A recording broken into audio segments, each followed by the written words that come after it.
turma, tudo bem com vocês? Chegando para mais uma aula da nossa disciplina.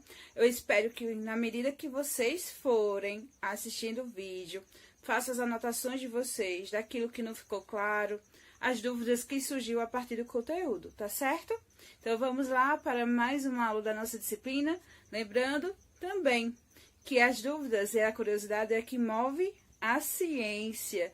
E outro ponto para a gente destacar é que a gente vai ter nos nossos encontros os momentos para partilhar as dúvidas e o que consegue compreender a respeito de cada conteúdo, tá bom? Então vamos lá? Olá, oitavo ano, tudo bem com vocês? Começando mais uma aula da nossa disciplina. E hoje a gente vai estar falando sobre meteorologia em dois aspectos. O primeiro vai ser a meteorologia e a cultura. E antes de mais nada, antes a gente estar aí tratando dos textos, né, que vai abordar essa parte da meteorologia e a cultura, eu não sei se vocês já ouviram as pessoas mais velhas dizer que alguns sinais vão indicar as condições climáticas para o dia seguinte, para o mês ou até mesmo para o ano. Por exemplo, como o céu, quando ele se apresenta de forma limpa, que vai indicar que naquele dia não vai haver chuva, que o coachar do sapo vai indicar que vai chover, que a neblina que baixa é sol que vai rachar, entre alguns ditados, que algumas pessoas falam também, principalmente aqui na região do Nordeste, quando é dia de São José, se não chover, é porque aquele ano vai ser ruim de chuva, assim como também na questão de caminhos que são feitos por formigas, que elas formam linhas e seguem aquela mesma direção, também é sinal de chuva, aparecimento de aranhas caranguejeiras, alguns sinais, alguns episódios que estão relacionados a animais que estão ligados a fatores do tempo, né? A fatores ligados às previsões do tempo, às condições climáticas. E aí, na parte de meteorologia e cultura, vamos ter dois textos. O primeiro vai estar tratando realmente da questão da cultura popular, que a gente tem as maritacas, que também são observadas assim como as formigas, quando elas se deslocam as formigas quando elas se deslocam para algum lugar em fila, assim como as maritacas quando elas estão alvoroçadas, é sinal de que vai chover.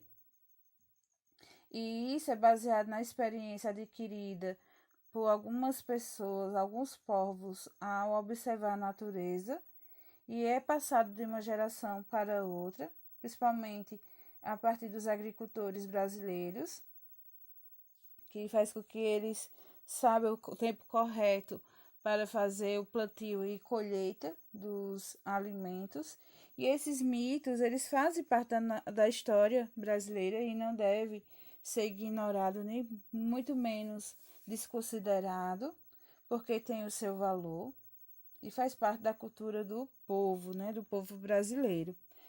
E a gente também vai ver a questão de que a percepção das pessoas sobre as variações climáticas, de acordo com a observação da natureza, é um objeto de estudo da antropologia do clima, que também é chamada de etnoclimatologia, e o enfoque da etnoclimatologia se fundamenta nos saberes, nos conhecimentos tradicionais que vão ser transmitidos de geração a outra por meio da oralidade, para apresentar aí as perspectivas de mudanças e suas consequências no meio ambiente natural e no meio da vida das comunidades, no modo de vida das comunidades também.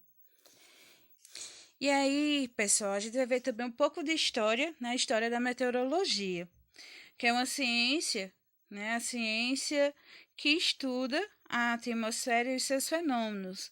Ela teve origem, né? Essa ciência, o nome dela teve origem a partir do trabalho realizado pelo filósofo grego Aristóteles, que por volta de 340 a.C. escreveu um livro Filosofia Natural e titulado Meteorológica. Meteoro significa elevado no ar e logos estudo. E esse trabalho é uma compilação do conhecimento acumulado sobre o tempo e o clima da época, assim como material astronômico, geográfico e químico.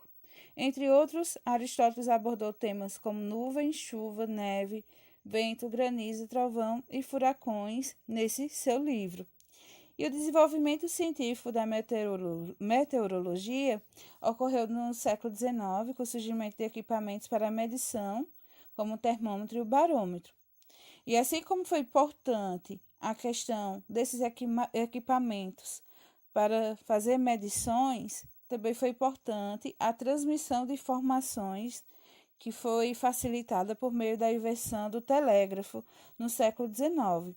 Então, essa troca de informação começou a ser coordenada em 1873 pela Organização Meteorológica Internacional, que aí começou também a padronizar técnicas de observação.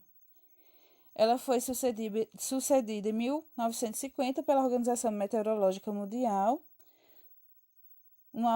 uma agência da Organização das Nações Unidas. E no século XX, foi marcado pelo desenvolvimento de tecnologias e equipamentos como balões atmosféricos para sondagens verticais.